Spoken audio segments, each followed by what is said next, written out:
கர்த்தருடைய பரிசுத்த நாமத்திற்கு ஸ்தோத்திரம். இன்றைய நாளுக்கான தேவ வார்த்தை ஏசாயா 55ஆம் அதிகாரம் 10 மற்றும் 11ஆம் வசனங்கள்.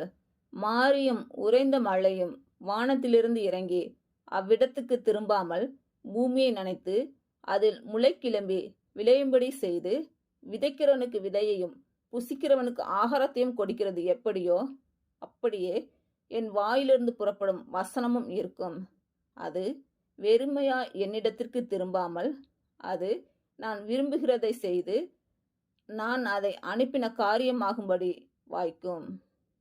இன்று பிறந்த நாள் மற்றும் திருமண நாள் காணும் அனைவருக்கும் இயேசு கிறிஸ்துவின் நாமத்தினாலே வாழ்த்துக்கள்.